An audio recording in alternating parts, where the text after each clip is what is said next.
Tonight, two Reuters journalists, Walon and Kyaw have walked free from a Myanmar prison after being granted a presidential amnesty. The pair were investigating a massacre of 10 Rohingya Muslims carried out by members of the Myanmar Armed Forces in Rakhine State in 2017 when they were arrested. They were convicted at the time of violating the Official Secrets Act and sentenced to 7 years in jail. The case drew widespread international condemnation, especially for the country's de facto leader and Nobel Peace Prize winner Aung San Suu Kyi.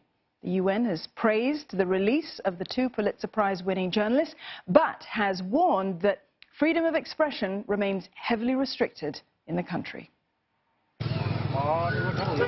After more than 500 days in jail, 2 failed appeals and dozens of world leaders calling for their release, Walon and Kyaw walked out of Yangon's insane prison today as free men.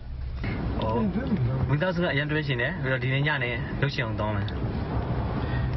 are you going to say to Pangy when you see her? I usually bring iced coffee for her all the time, being home late.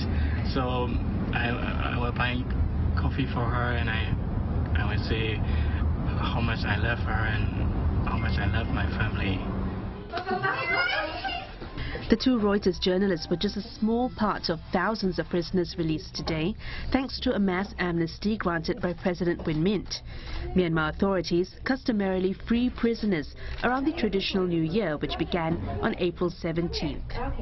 A government spokesperson says their release was made for the long-term interest of the country. We are enormously pleased that Myanmar has released our courageous reporters, Walon and Kyaw. Since their arrest 511 days ago, they have become symbols of the importance of press freedom around the world. We welcome their return. Back in 2017, the two men were charged under the Official Secrets Act, allegedly for possessing secret documents. Walon and Kyaw, as well as their company Reuters, have maintained that they were victims of a setup. They were eventually sentenced to 7 years in jail. Their final appeal was rejected by Myanmar's Supreme Court just 2 weeks ago. But behind the scenes, work was ongoing to secure their release. Talks on their pardon reportedly involved the Myanmar government, Reuters, the United Nations, and other government representatives. It took time. It took time because there is a strong belief in this country on the judiciary and seeing the whole pathway of the law taking its course. And I was absolutely delighted. This is an amazing day. It's a day that we should all celebrate and also reflect on where this country is going and how we can use dialogue with the international community to drive the improvement that are necessary.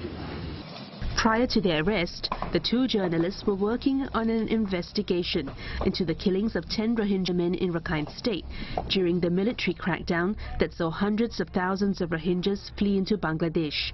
That story won them the Pulitzer Prize.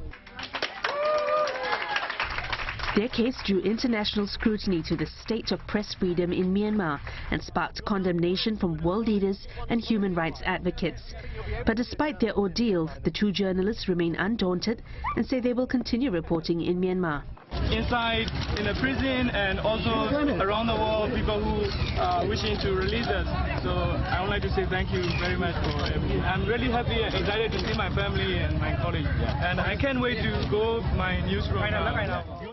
Walon and Kyaw may now be free, but with dozens more journalists and activists still in jail, it remains to be seen if their case will spur Myanmar on towards greater freedom for the press.